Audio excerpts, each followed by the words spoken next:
Hello everyone, welcome back to the Battle Arena for our last match of the day on this stream. My name is David Freak Turley, and joining me here for this cast, Joshua Jat Leisman. How you doing? I'm doing great. That first series was pretty intense. Yes, it was. Very, very long, so we're casting a little bit later than I was expecting, but I'm still really excited for this series. I'm excited for it too. It looks like two of the very best teams here now in North America. Team Dignitas facing off against Cloud9, and yesterday we finally got a look at this new Team Dignitas roster, and it looks like the big pickups are paying dividends. Yeah, that first game was awesome. I mean, each role on Team Dignitas actually had shining moments. Keen had some huge plays, especially had some huge hooks, but Someday was just living up to the hype, and that was the big story. Didn't matter if he was on Poppy, Maokai, or Fiora. Someday really had 3 solid games in a row. Yeah, he smashed. Sometime it was Arcane Smash, sometimes just smashing in general, but Someday now has a very strong opponent to go up against. It's Cloud9, but he's not against the top laner many would have expected. C9 is pulling a switcheroo in their lineup.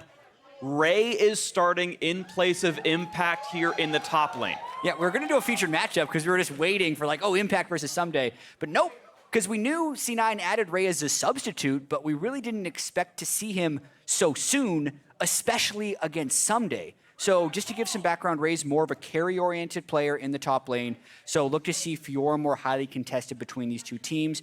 Team Dignitas have shown they can prioritize picks for Someday, so we'll see how that plays into Cloud9's picks and bans. And on the back of that, we'll also see Cloud9 see if their plan changes around Ray because they look so good against TSM. It was a little shocking that they're actually making a roster change here already. Right, exactly. I feel like C9's first week was kind of stacked in a sense where TSM defending champions week 1, Impact as well, now against Team Dignitas for the most hyped. And they're like, yeah, now Ray, it's your turn to get some punches in, and this could be a really good test for them. Now, either way, Ray has given us some insight onto why he joined Cloud9. C9에 들어온 이유가 일단은 언영이 형, 그러니까 임팩트 형이 존재한다는 게 되게 커요. 왜냐하면은 제가 기본이었거든요. 약간 좀 피지컬에만 의존하는 선수였는데 제가 만약에 여기 C9에 들어와서 또 언영이 형의 장점을 제가 또 배울 수 있다면은 그건 되게 축복이고 배울 수 있다는 거는 되게 영광인 것 같아요. Yeah, and we've even heard some of the people that were working with him last split on Apex that he was one of the best mechanical players they've ever seen. And just to be clear, like, C9 has set a precedent of subbing roles fairly often. Bunny Fufu and Smoothie subbed a lot last split, so it could be a similar thing here. It's just something we're going to have to keep tracking. Sure. Last time around, C9 decided on a player to keep the whole time. We don't know if that's going to happen here with the top lane matchup, but we'll just have to see as time unfolds. As we get ready for this one, let's check out the starting lineups. Up first on the blue side for game 1 is Team Dignitas wearing yellow and black. Someday in the top lane, Chaser in the jungle, Keen in mid with the bot lane duo of Lod and Xpecial, which their coach, Jungsu Kim. Yeah, and going up against them on the red side is Cloud9 with Ray, who we just talked about in the top lane. Contracts, their new jungler, had a great start to the LCS against TSM. Mid lane is Jensen. Bot is Sneaky and Smoothie with Coach Reaper calling these new 10-ban system pick ban. That's going to be fun. All 10 players are in the lobbies. We'll be ready to go very shortly, and I'm just excited to see what happens because with the new bans, okay, we've got a lot more things going on in the top lane, right? Okay, yes, Maokai's there all the time and Camille's there all the time, but everything else feels really varied. And whereas Impact's playing tanks at the time, Ray was like an AD Jarvan player. This guy was running, full attack damage Aurelia. And now Ray versus Someday, I just want to see Fiora Riven 1v1. And this feels like a reality here. Like we might see this in the champ select. I'm very excited for what we might actually see in this game as picks bans begin. And the first ban is Syndra away from Jensen. And if we do see something like carries in the top lane, that has ripple effects across the rest of the pick and ban phase because it makes you less likely to pick a carry jungler like a Kha'Zix.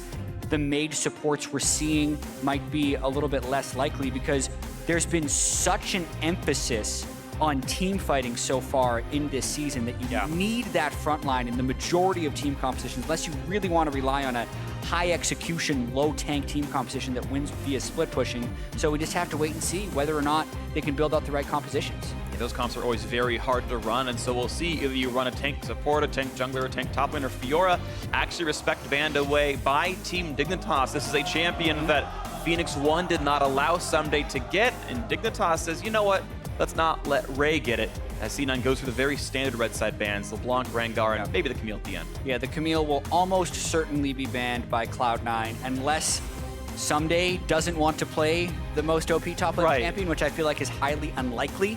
That would be the only case we'd see Team Dignitas banning Camille if they don't think Someday is comfortable on it. That is unlikely. So they just ban a tank already, which will potentially put some pressure on the pinching of tank tops later in the draft. Sure. We know he's happy to play Maokai. Someday has won his one and only Maokai game, and setting up the top lane match to be a bit easier in the early game with the Nautilus ban certainly can make sense if that's what your plan is. Cloud9 need to decide, do they have a counter pick for Camille or no? Looks like not. They do not want to give that one over. No Camille either. Very standard bans for Cloud9. Would not be surprised to see a Maokai locked in right away by Team Dignitas. They've already banned one of the other tank tops. Maokai can outshove Poppy, who's the other main tank matchup, and they've already banned away couple of the main carry top laners with Camille and Fiora being down. So that would essentially push Cloud9 onto Poppy or Jace. But on top of that, if they don't pick one of those top laners in their first 3 picks, they can get denied those as well. So already, if Cloud9 wants to almost protect Ray, they have to pick that top laner right here. You can see him hovering over a lot of high damage physical dealers up in the top side, and with 8 seconds to go roughly in the picks. I don't know if Jarvan's Maokai matchup is great. We know Kha'Zix is going to be a really good pickup for contracts, and that's going to be the lock-in here. The highest profile jungle left up goes to C9's rookie. Yeah, Contracts had a spectacular debut on Kha'Zix, so it's no surprise that they pick him with Rengar banned. It also puts pressure on Team Dignitas to pick Lee Sin here. Otherwise, Cloud9 can do a double jungler ban with Rek'Sai and Lee Sin down in phase 2 of the ban phase. So nice pressure that Cloud9 is putting on Team Dignitas, and C9 can still pick up their top laner with their 3rd pick after the pick ban comes back to them. They've got plenty of time to go for that one. They can even flex the Jace. We've seen that one somewhat commonly. There's the Lee Sin picked up, as you expected, Jat. I think no surprises here. High-profile jungler available, and we'll see if they continue to match roles, if they let themselves get pinched down in the bot lane marksman role, or if they're happy to withstand like a Varus Jhin ban and go further down the list, as Keen hovers his trademark Urgot. Yeah, you'd expect the Varus right here. We are seeing less and less Jhin, even though it was kind of thought of as, oh yeah, Ashe, Varus, and Jhin are the 3 utility 80 carries. I think the main thing that tilts this is there's so much effectiveness of tanks. The late game DPS of Varus and Ashe is just so much higher as far as getting through tanks.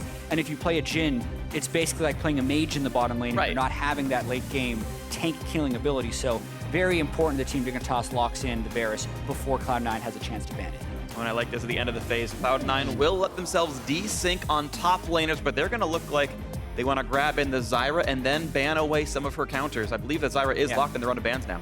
And this tells me that Cloud9 has something potentially special for Ray. Because we talked about the bans that could hit if Team Dignitas wanted to push him onto something strange. They would ban Poppy and Jace. And Reaper knows this, and he wasn't necessarily needing to pick the Zyra so early. Not to mention because they've been able to play Misfortune to Zyra no problem in previous drafts. So I'm actually hoping that we get to see something a little special from Ray in the top lane. I'm hoping so too. There's plenty of options out there. You of course know that. An ocean of picks. We'll see which one he wants to go for. Final bans to come through. The Orianna ban in the mid lane maybe seems like Dignitas wants to play Cassiopeia. We'll see. She's a high-profile mid laner. Keen had a strong Cassiopeia game yesterday in their victory. And that's Cassiopeia banned away. Again, Orianna being the soft counter to the pick. No huge surprises here, but that also now sets up C9 to first pick the Rise. No counters available immediately at the champion. And, you know, as that high-profile mid laner, Rise almost ubiquitous in that role. Yeah, Syndra already banned. They've already potentially have it lined up, but we have to wait for the last ban of Phase 2 from Team Dignitas. Might be smart of them to get rid of Rise, yep. Yeah. Look at us. Jat's Crystal Ball, fully functional. Congratulations, buddy. And let's see what we get now as the bans are done. It's a first pick up for Cloud9. Sneaky's got to set it up for the team. The picks and bans are distributed amongst all of them, of course. And the question is, are they rushing the top lane pick, or is it going to gel the team together at the end? And actually, it's going to be Shen, so still going to be happy to go for the tank matchup. Shen in the top lane for Ray. Yeah, super interesting, actually. Different player, same game. Yeah. They played Shen against Maokai with Impact when they played TSM on day one of the LCS here. So I wonder if Ray's playstyle will dictate, or they're just comfortable plug and playing a different top laner into the same champions. It's what the draft potentially dictates. Cloud9 as a team is comfortable with Shen into Maokai, but I mean, Impact's Shen is world renowned. Oh, yeah. Ray's Shen is almost unheard of because he played almost exclusively carries last year with Apex. I'm ready for Blade of the Rune King Titanic Hydra Shen. All right, Ray, I'm trusting you to build the right thing, to live up to your name. And we'll have to see, though. 12 seconds to go until Team Dignitas completes their lineup. Their final pick needs to be, assuming a mid laner, but they have a couple flexes. Nope, Cork is going to be the grab. Nice high damage dealer. 2 marksmen, a mage in the support role, and a couple of frontliners. Dignitas with a well-rounded lineup. Yep, a strong amount of poke. The Varus Corki synergy is something we're seeing more and more, even though we're seeing a decent amount of Corki mid lane anyway. It feels like it's paired with Varus almost all the time. Very frequently, I agree. So, very good combo right there. Now we get to see the counter pick coming through for Jensen, knowing he's going up against Corki.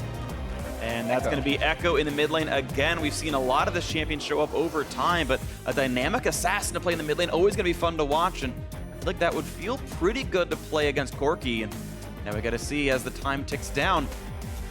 We can get ourselves another game soon.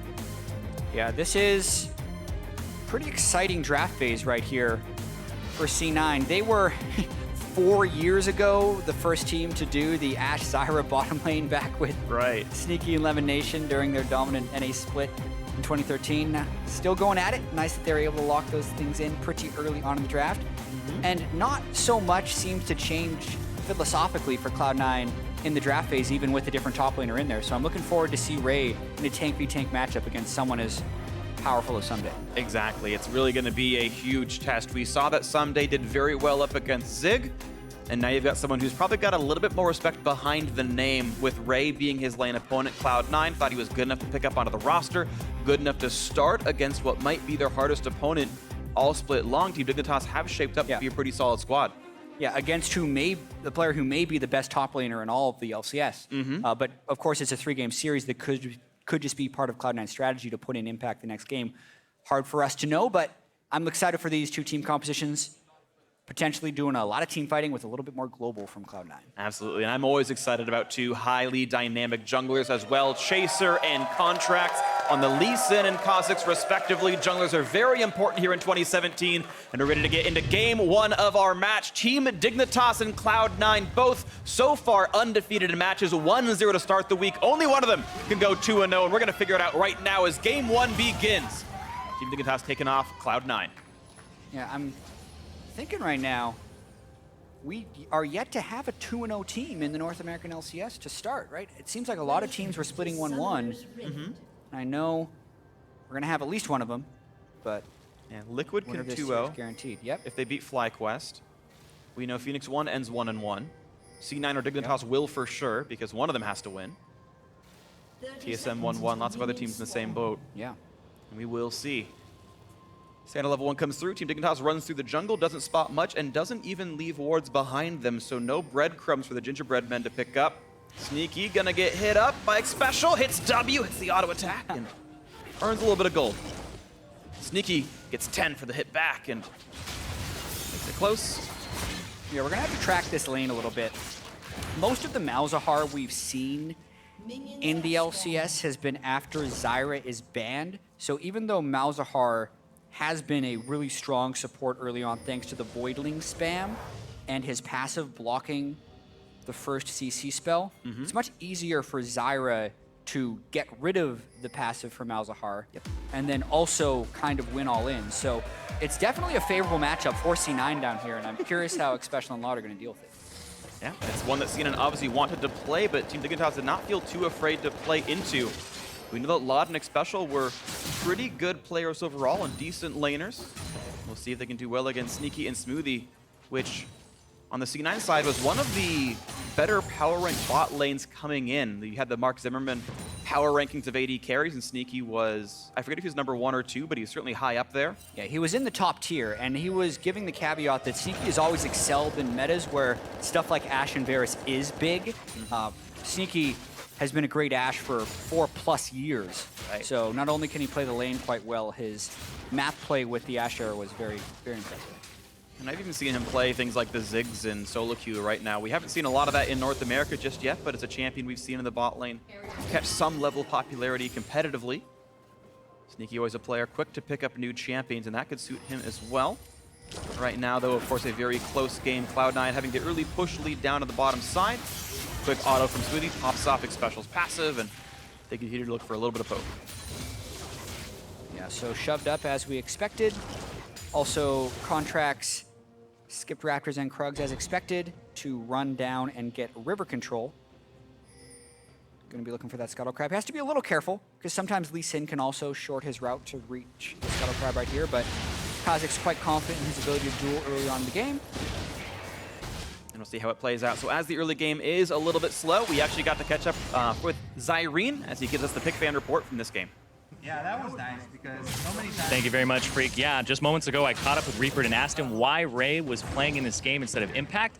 And I quote him, he says, because Impact played yesterday. So he's incredibly cryptic about why he was actually running Ray today. And then I asked him, why is he on a tank like Shen? And he replied with, well, you know, if you're playing in a team game, in a team-based game, he plays a lot of carries. He needs to learn how to play things like tank tops. And I questioned him on whether or not this was going to be something that continued throughout the season. And he said it could be to throw their opponents off. So that could be helping Cloud9 out further on in the season. Thank you very much, Zyrene. There's the rundown. It looks like maybe your predictions were correct, Jack. We're going to go back and forth. But if their champ was the same, I don't know how much they're going to get thrown off. Reaper to be very good at a lot of those children's games. Why did I cross the road? To get to the other side, clearly. Yeah. So you're not paying attention. That is why he's starting Ray, because Impact played yesterday. Yep. Fairness. Yep. Do not need to force him into giving us more detailed answers. And I do like that they're also approaching this regular season as a growth opportunity rather than a need to win every single game, because ultimately the championship is decided several months from now, and they're trying to build out as much versatility as possible. And ultimately, Ray will never be a world-class top laner until he's able to play multiple styles. So I like how he didn't shy away from putting him on Shen, even against a top laner as good as Someday.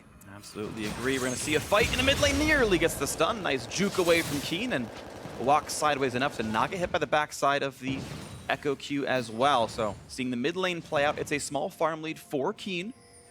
Of course, Jensen has already recalled and TP'd back to lane once to refill his potions and grab a couple of rings.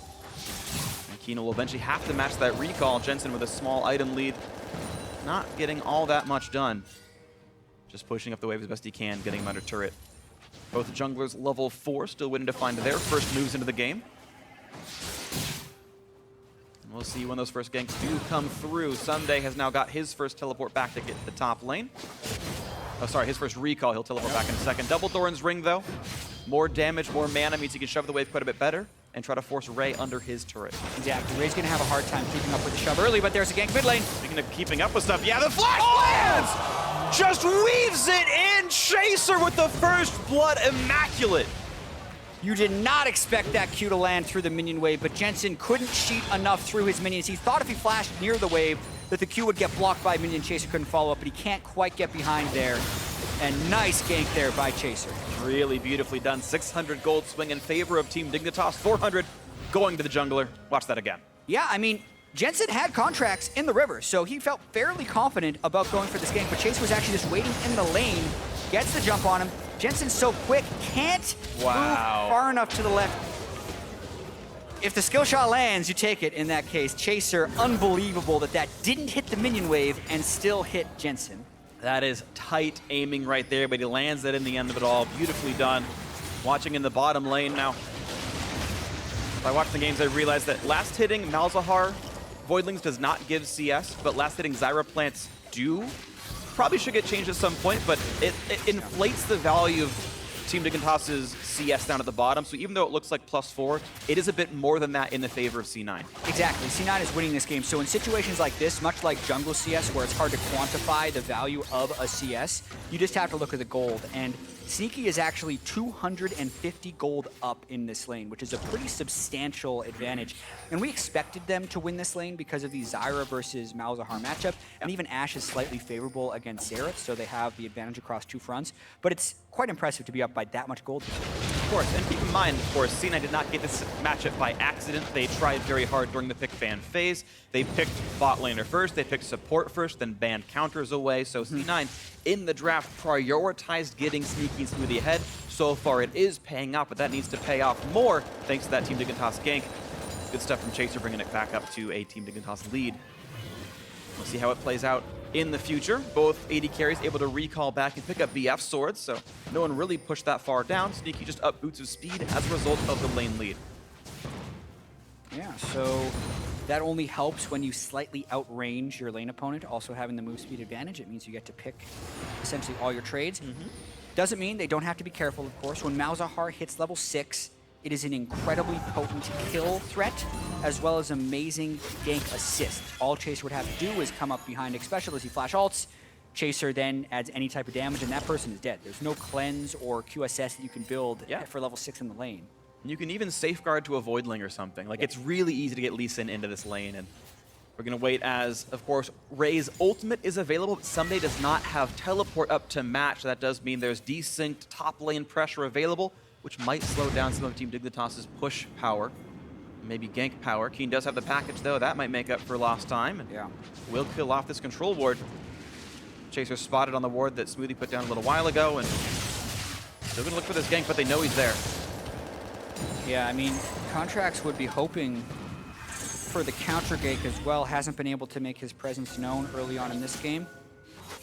A lot of control trying to be moved up the river from the bottom lane since Sneaky and Smoothie have been sitting on that edge. And this is where C9 is going to look to find an advantage because they've got the double TP as well as the Shen and the Ashe. Really, as far as overall map pressure and skills that can impact the whole map, C9 has a massive edge.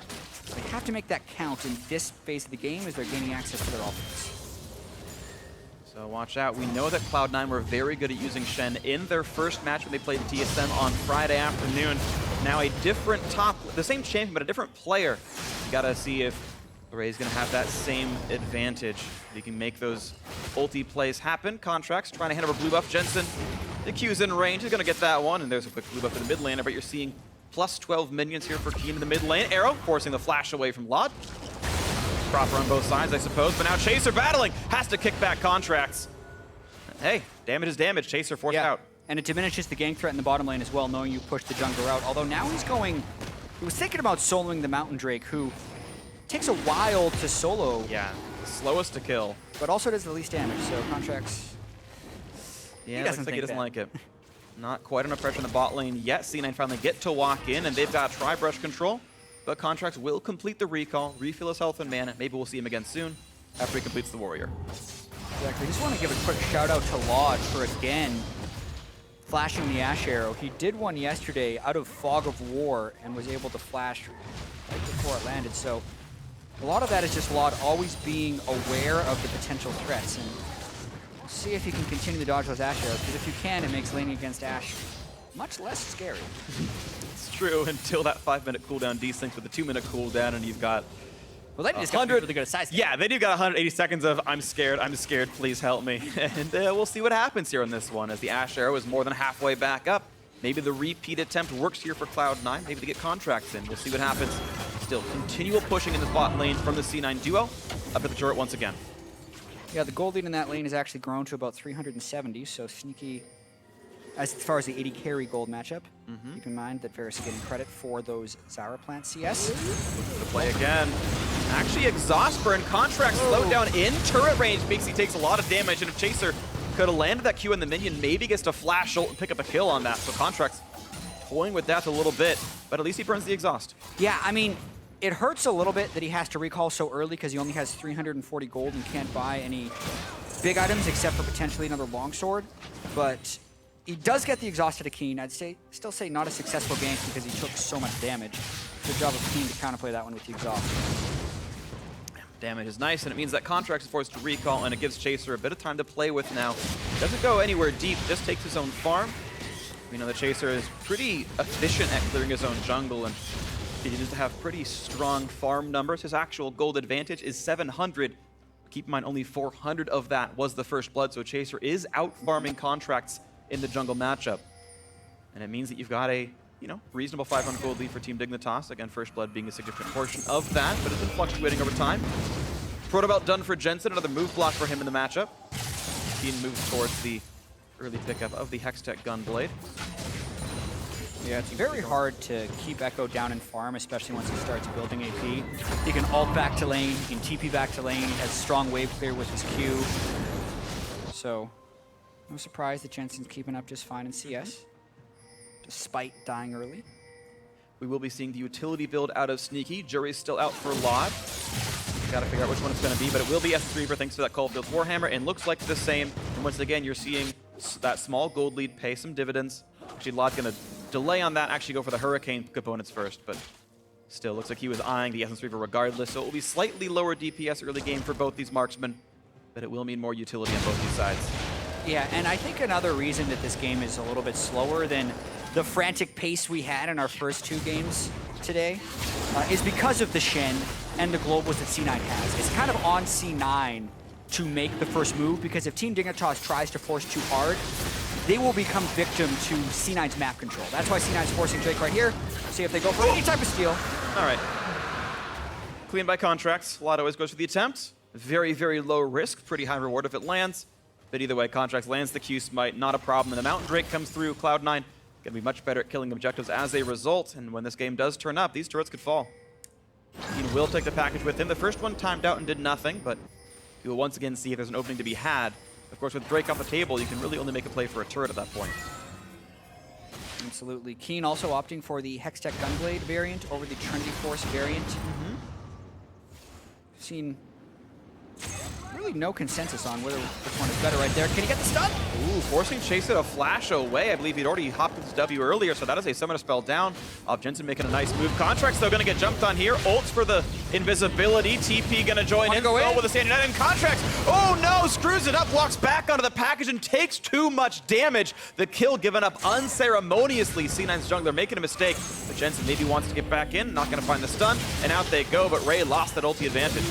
Yeah, definitely some mixed messaging there, and the damage continues to fall onto Jensen. Ooh, real close to dying. If he ulted, he would have been back in the damage, so just had to burn every summoner, and suddenly Team Dignitas feeling good about this mid game. Yeah, because Ray also managed to complete the Stand United while not saving contracts, so that even gave Someday some free time up in the top lane.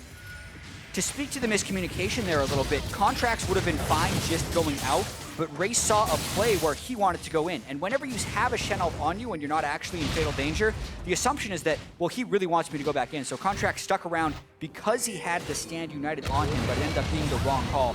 The package also incredibly strong, persistent damage, and yeah, just barely being in the brush there ended up just crushing Contracts in damage there, and a failed Shen ult by Ray. That also now opens up Team Dignitas to get a bit aggressive, because double TP is down on Jensen and an ultimate is down on Shen. Absolutely agree. They have to worry about the fact that Ray can teleport and Someday can't. Like, it's still just so difficult thanks to the fact that Ray has 2 different globals. Yes, the gold lead's there, but guess what? Only one top laner can show up to the next fight until Someday waits that next about minute and a half to match. But you can see the pressure is on. They've got the red buff on Keen. It means he kills turrets faster. He's chunking it down a little bit. He's finally got a bit of lane control. And here's Chaser, and here's Xpecial, and suddenly this turret taking a lot of punishment down to 1/3, and C9 have to respect the fact that Team Dignitas maybe better than most teams gave credit for at the start of the year, looking good to take down and prior undefeated C9 in Game 1. Yeah, so many questions begin to be answered in the first week of the LCS because everyone makes a ton of roster changes. Practice is somewhat limited for some teams as they're putting their teams together and coming back for the new year. And even the gap between the last times a lot of these players played on stage is sometimes as long as 5 or 6 months. So you never know what you're going to get. Team Dignitas definitely looking strong, as you say. The last time we saw Lod was losing to Cloud9 in the playoffs. Yep.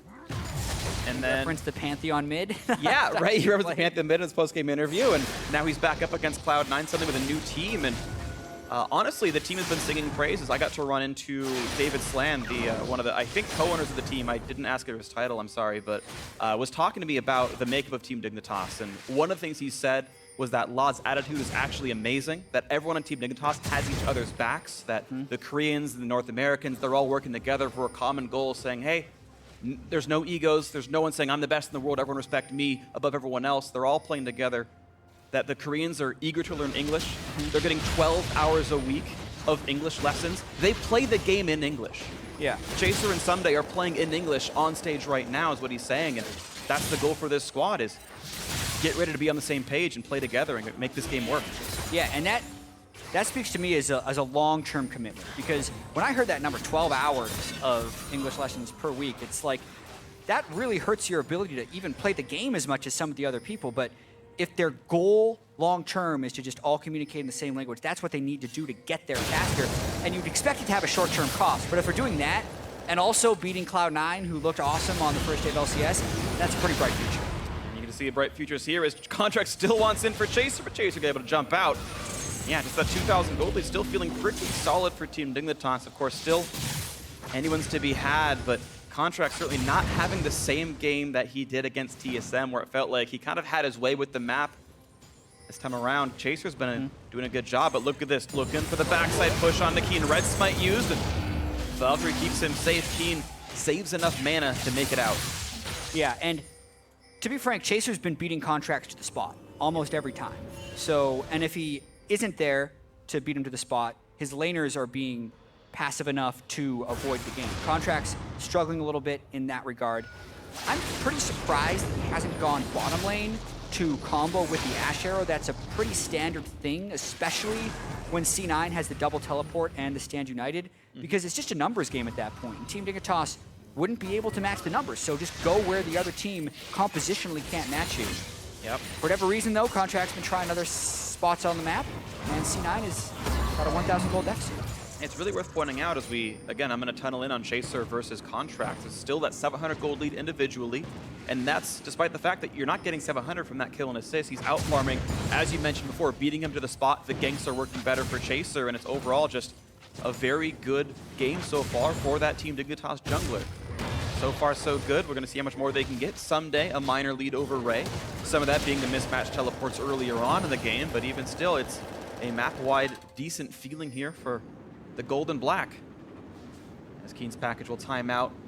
One of them did work out, of course. He got the kill in Contracts earlier. But mostly just staying in the lane, farming up against Jensen. Both of them, very high numbers. Absolutely. Trying to think about team fights in this game as well. If Team Dignitas, because they have the Maokai and fewer globals than Cloud9, they're pretty happy just extending this laning phase and not losing to the double teleport this early. But we're actually getting pretty late in this game. Solo laners are level 13. Junglers have rank 2 of their ultimate. So if this game's going to start as team fighting phase, it's actually going to be pretty soon. Contract just burned his smite, though. He thought he needed to fight Chaser. Now it's on a 70-second cooldown. Even though it looked like C9 was trying to set up for the Drake, they can't anymore because you bet your butt that Chaser would have gotten the steal without a smite to fight against, and it means C9 must back off for a full minute, and that's 2 waves of action that Team Dignitas can play around now. And they're trying to clear the wards back out of their side of the jungle. C9 not making very big inroads. That bot turret, despite the fact that C9's been perma-pushing, isn't really losing much of his health. There's just no worries here.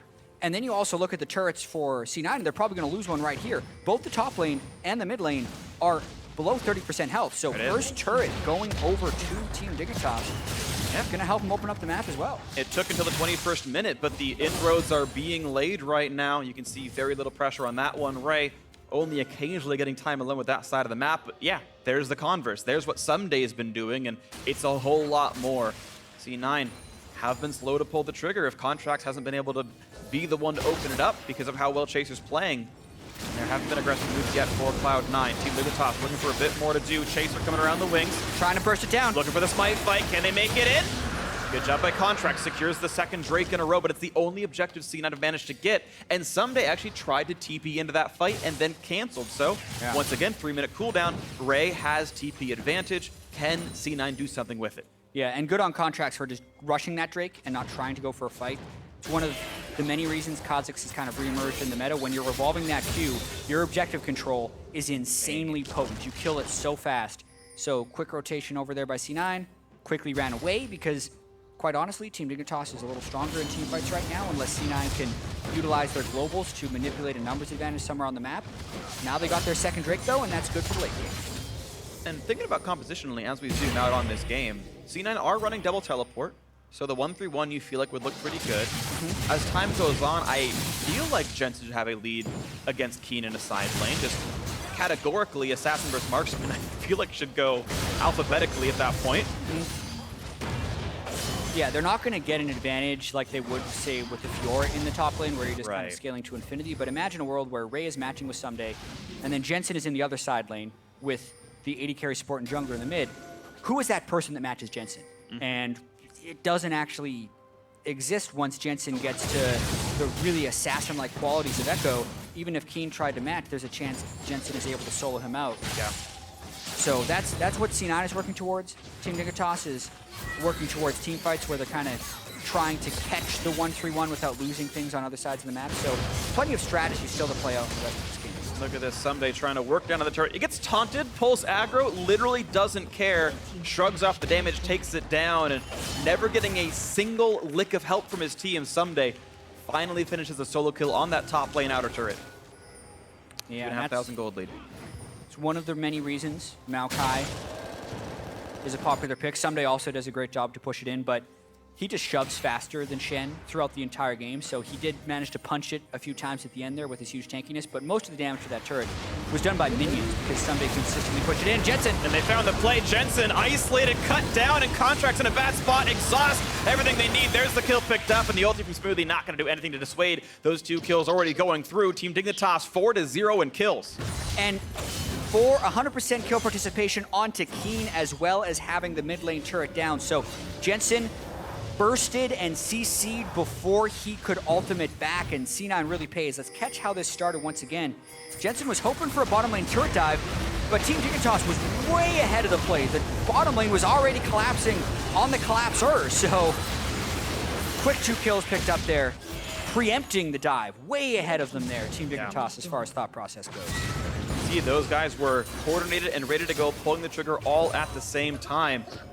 The duration of the suppression, even through the Stand United, enough damage to pick them off, and it's looking better and better over time. Now 3 turrets to 0, all the outers are gone, and still no openings yet available to Cloud9. Chase has controlled the jungle, and all the lanes have been holding up as much as they needed to.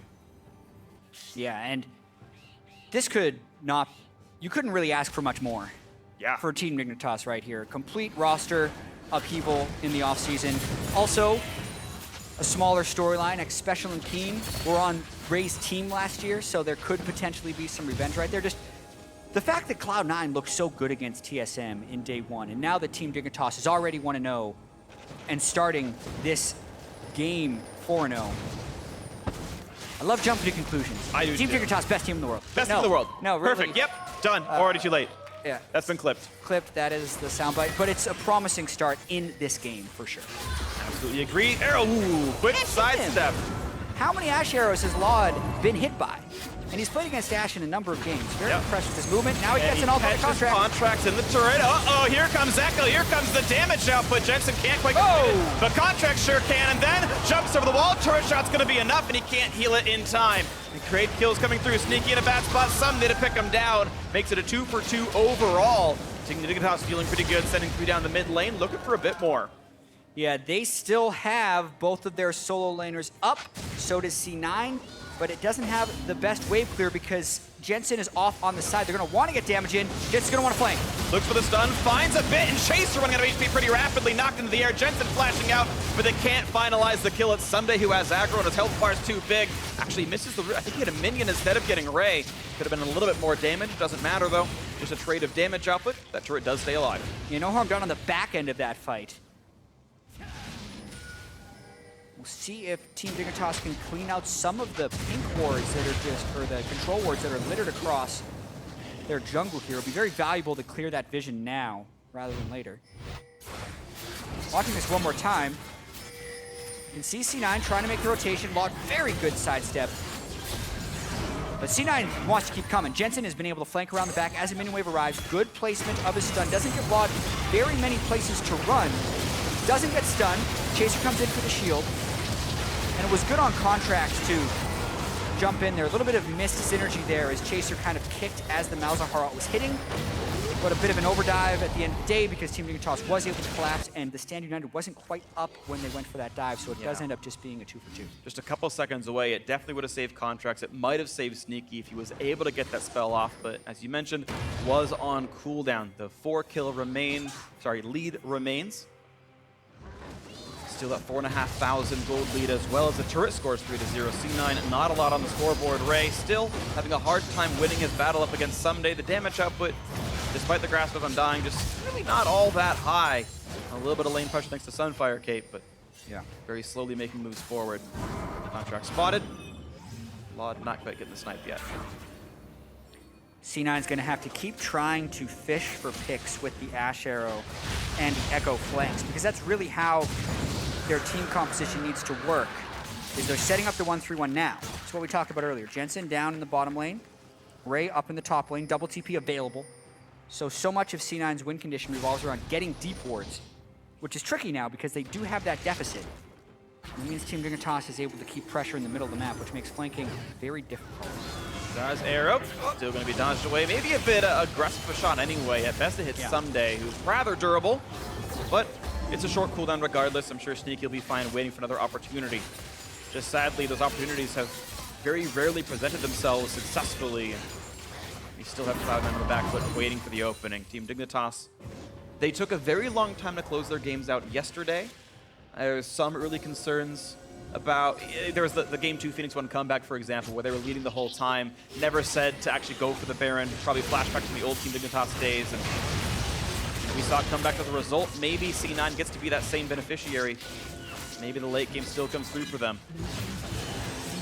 Yeah. And actually, the split push starting to work. Cloud9 finally get a turret, and Team Dignitas only have really gotten a Drake to their name in the last several minutes. And it's also very difficult to close out against a skilled 1-3-1 team, which is what C9 is trying to pull off here. COG were really the masters of this last split, where you could see them have the deficits, and then if you wanted to beat them, it would take 40 or 50 minutes.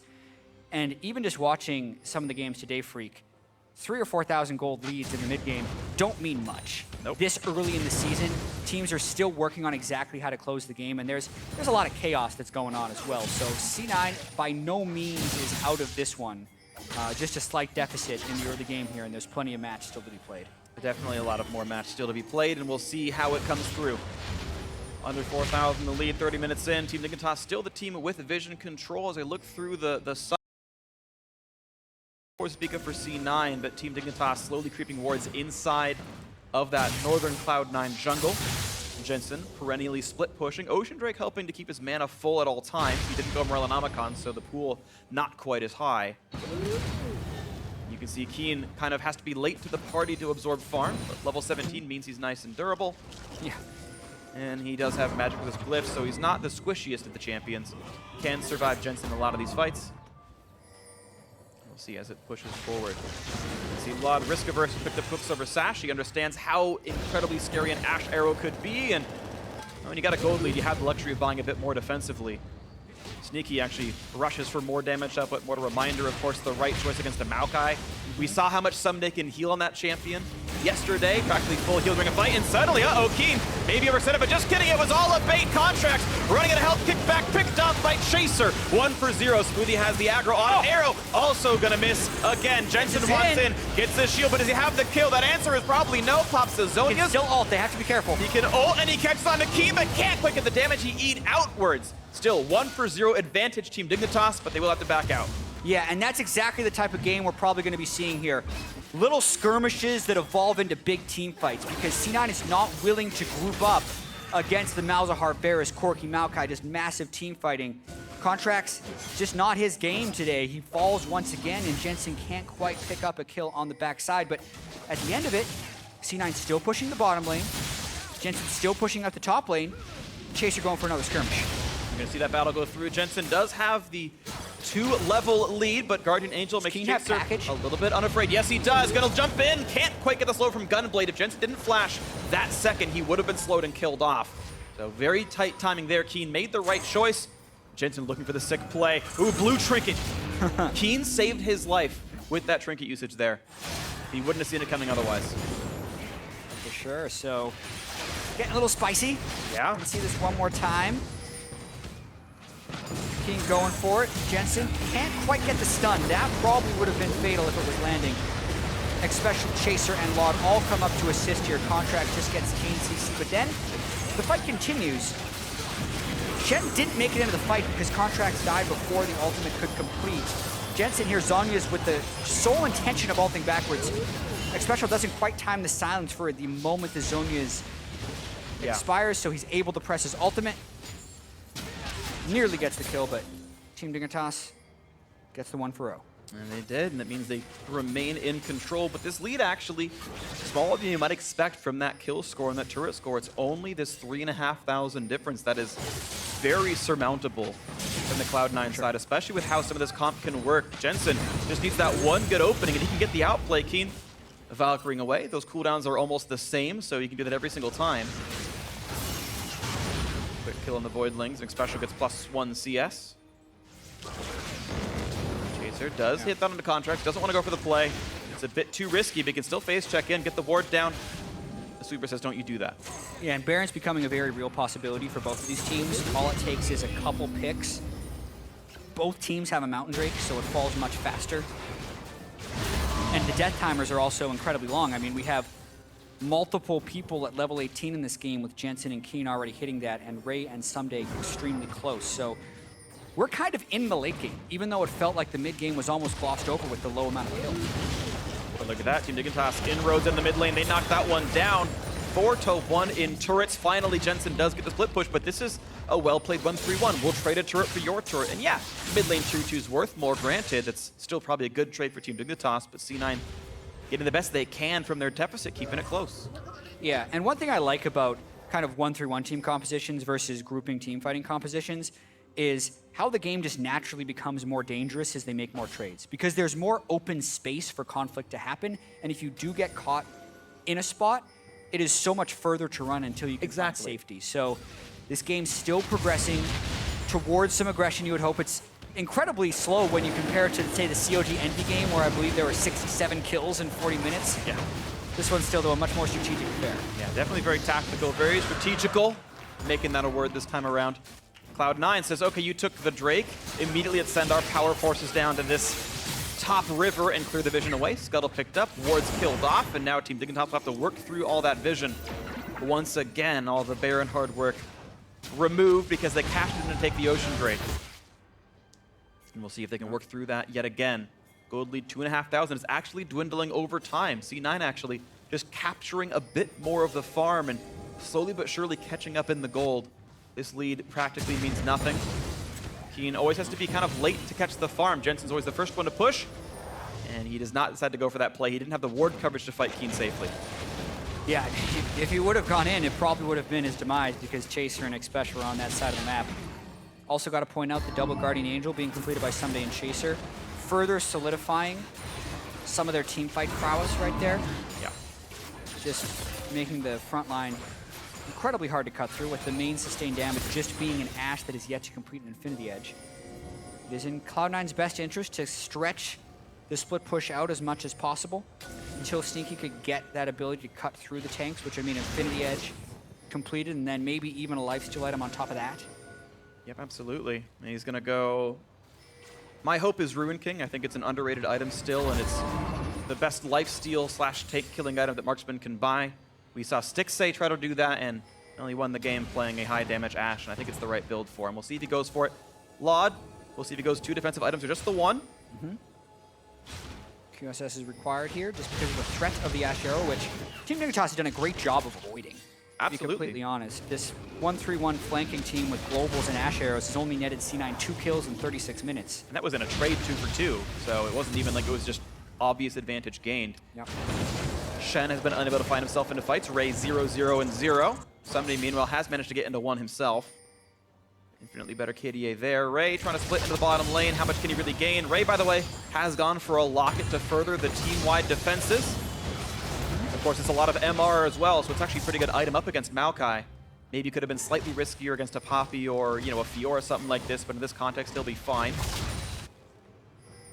Once again, Team Dignitas running through their jungle, looking to play the vision control game over Baron Nashor. Yeah, whoa, Jensen trying to fight with the Shen. Suddenly in a 1v3, though, especially coming around the side. There's the kickback. Look at the play. Gets the stun and a chaser, but that's a Guardian Angel tank. It's not going to be much. Contracts has the W evolve, gets a slow, and now Ray being attacked. He's got Guardian Angels. That's not going to be much just yet, but it will get burned down. Not just yet. Jensen wants in, gets the shield, has to run for dear life. Has the ulti still up. Will he go for the kill into the Keen? Yes, he will. Pops with a double kill. He was right there on top of it. Forgot it existed. And now in the backline, a triple kill. Finally, Clash pulls the trigger, and it's 4 picked off suddenly. Map control. Jensen with the patience on his chrono break right there. These fights with the Voidlings and the Zyra plants gets so noisy, people just can't track the shadow. And Jensen lands a massive game-changing double kill. C9 now ahead. For the first time all game, it took them over half an hour, but suddenly Cloud9 are in the driver's seat. And they already want to split push and spread the Baron buff out. This could be so much so quickly for C9. Yeah, I want to see this one more time. So Jensen pushes up, actually without vision control, but he knows he has the Shen. Package comes in, immediately Shen ults him, so he's willing to withstand. He stays in his parallel convergence, gets the stun, so he has that massive high AP ratio on the shield. But then, as Ray's caught here, he's got the GA, so they know he could potentially last a little while. And this is where the fight gets big. Jensen's been so good about this in team fights, always landing in his parallel convergence for the shield, and then King and Chaser just kind of stick around, but with the Zyra ultimate and everything, you can hardly see where he's going to fly back to. He gets the double kill. That's when it decides to turn. Log gets hit by his first dash arrow. QSS doesn't matter because they close in 4 for 0 and the Baron. And finally, they get that one extra turret. Mid lane outer finally falls, and Elder Dragon will spawn during the duration of the Baron buff, so even more can be gained. Jensen sets up the shield in case he needs to dive. Doesn't have to. There we go. Finally, the turrets are equalized. 3,000 gold lead for Cloud9, and they're playing all up inside Team Dignitas' jungle. There's control wards. They're blocking out all the vision. Yeah, we kept talking about how that 3,000 gold lead doesn't actually mean a huge amount. And we've had the pivotal point in the game now. So with the Baron buff, it's exactly what a 1-3-1 wants to do. Ray is occupying Someday in the top lane, but he has all of his global options available. So if Jensen does want to start a fight, it's almost a guaranteed numbers advantage down on that side. So they're pushing these turrets pretty fast. Arrow hits a lot, has a QSS out. The flash ulti, they get sneaky, and he's not long for the World Chaser with a kick to make sure it all comes through. Contract slow, can't quite chase back on the Chaser, but here comes the re-engage. Ulti burn from Ray, didn't need to, it was a little preemptive. And he's got to run back down to his lane. Not the best use of the Shen ultimates right there, and Sneaky, no QSS against the Malzahar. Yeah. Finally gets punished there as he's trying to siege. Very heady play by Xpecial to recognize the no QSS had been built by the 39-minute mark and shuts down the 1-3-1 right away. I guess I oversold the high damage build of Sneaky. The risk was there, and I mean, I love the full man marksman that's why builds. people build QSS. When Malzahar exists, it's a bit of a risk. And yeah, I mean, in this case, of course, the high-risk style did not pay off for him, and Sneaky, well, going towards it now. He's getting the Null Magic Mantle. Next fight maybe won't be so hard for him. And of course, this is why so many bot lane players are more risk-averse with their item choices. Yeah. At least he died before he could waste summoner spells, so he's got it for the next fight. Doesn't have the chance to cast him during suppression. This is huge, though. Sneaky is still dead, and Mountain 5v4. Drake, Elder Drake goes fast. Yes, Will it does. C9 try and 4v5? Teleport for Ray. Looks like they want to stun from Jensen. Won't quite find a target. He's looking for Chaser. A lot of damage in. 3,000 They go gold. on. Contracts picked off Lot already. And now Chaser forced to run away. Ulti in for Jensen. 1,000 health on the Dragon and picked up by Contracts. Someday stuck alone in the pit with everyone else. Bane would be proud, and suddenly they're all dead. Look at the kills picked off. The Guardian Angel means nothing for Someday. He will be the final kill. Ray slowly working down on the tree. Jensen here to help as well. And that's going to be a 4-4-1. Someday just buying as much time as he can. Guardian Angel finally popped. The kill will be there. The Chaser is alone against 20 seconds of respawns for his teammates, and they're already pushing into the base. Cloud9 have already knocked down mid lane tier 2. They're going for the inhibitor itself. These are long death timers. They Yeah. could potentially get base turrets, maybe the game. 15 seconds on both bot laners. How much will Cloud9 bite off? It's going to be even more. They kept the minion wave alive. Who's going to take the turret? First off, it's Contracts with the Shinel. He's looking for the play, can't land the arrow, and Chase stays alive. The taunt doesn't mean much. They're going for next turrets. 2 seconds, the bot lane recall. Back in his Chaser, and he gets dropped. That's another kill picked off. Here comes Lot. Here comes the special. They've got to stop it right now. Can they pick off Jensen? Can they stop Contracts? And they can't. Sneaky takes it down, and Cloud9 gets the comeback in game 1. Wow, so we knew the game was kind of sneaking towards that late game point, and as soon as it did, all the fights went the way of Cloud9. Really, I want to see that Elder Drake fight again because it looked to me like a failure in coordination by Team Dignitas, and it looked like C9 were all on the same page because when you're forcing that 4v5 situation, the objective is not to kill the objective, it's to get the team to engage in an odd number team fight. And what seemed like happened was all of C9 were actually looking for the fight, And Team Dignitas was still trying to kill the Elder Drake, which they didn't even get. Right. So Laud got wrecked at the start of that fight.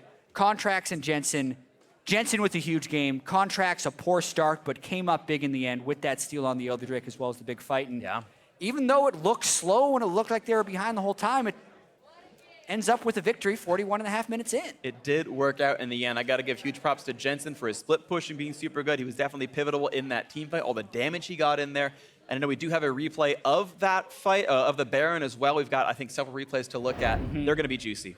Yeah, so this is the fight we just saw before the game ended. And just watch how Laud is hitting the Elder Drake and no one is there to peel for him. Smoothie literally walks up through the team and lands a root. And the rest of C9 just piles on him. Meanwhile, the Elder Drake still has 2,500 health. Team Dignitas really needed to fight here, but they were focused on the objective, but they didn't even get that. Contracts then just starts hopping around. Jensen flashes in for the finish. And when you're letting an Echo with 5 or 6 items free in your backline, that backline's not lasting very long. You need to peel him with the Maokai and the Lee Sin. So we did talk about how Team Dignitas is playing in English, how it's very early on for them, and that was just a failure of communication because I liked the call to start the Drake, but they needed to fight. They did, and the unfortunate thing to make a joke out of it is Team Dignitas has always had problems just categorically. For whatever reason, you wear the jersey and the major objective calls, the major neutrals just happen to work poorly for this team. And obviously there's no common trends here, right? It's a bunch of new players, and somehow that magnet still hurts them for some reason. But yeah, that was a game lost on a very bad Elder Dragon call. Yeah, the game Team Dignitas lost yesterday in their 2-1 series victory was also off of poor objective control. So a very clear thing that those guys have to work on. And you can see, even though C9 was victorious, pretty somber huddle, just trying to figure out why they were behind, even though they were able to pull out the victory at the end. Yep. Smoothie right now leading the discussion. You can see him being talkative and saying what's going on. Of course, we knew that this bot lane had pressure in the lane early on, but no one really visited the lane. Just not a lot was actually gained from that lead. It was, I think, even the second to last outer turret to fall, I believe. They got it eventually, but yeah, we'll figure out if they can figure out much more to do with this one. We have another replay as well. It's the Baron fight, the 4-for-0 that C9 got, which gave them the initial early lead. We can see the start of it here. Yeah. And at this point in the game, C9 only had 2 kills, and it looked like Team Dignitas, this is how you play against a 1-3-1. You try and kill one of the split pushers before grouping. Ray was able to extend Jensen's life, burn the main crowd control from Team Dignitas, and then everyone arrives. But the big play of this fight is Jensen eats the exhaust here, and then Chaser and Keen get hit by that massive Echo ultimate. And at that point, Someday needs to bail because his damage is down. Laud, Someday had already pulled back. Laud needed to be further behind as well. So they had the ability to kind of put the team fight together, but C9 just outplayed them in those situations. And I'm actually just so glad that Echo is actually an assassin now, because how much more exciting was that sick Echo team fight than any top lane Echo team fight you've seen all of 2016? The take Echo ults back and does 300 damage. Yeah. Actually kills someone. This guy like So one-shots pretty 2 impressive. people. So, I mean, Jensen, Fizz in the first game in the LCS, now in his 3rd picks out the Echo, still looks awesome. He's definitely exciting a player to watch. This is a player who's heading and looking to be the best mid laner in the region. Yeah. And with TSM looking, mediocre right now, Jensen might just be the best in the role. This first week has done so little to enhance my understanding of the stat ranking of North American LCS teams, because they are all over the place, but can't wait for the rest of the series. Other than the fact that Jensen is a monster. Jensen's a beast. He is a beast, absolutely. So we're going to head to a quick break, but first, we're going to hear from Kobe and Azael on their top 5 players in the North American LCS. Hey guys, Kobe here with Azael to break down our top 5 picks of North American LCS players for right about now. Only 2 days into it, so that's going to be a little bit of influence, but we're still going to consider, the history of these players.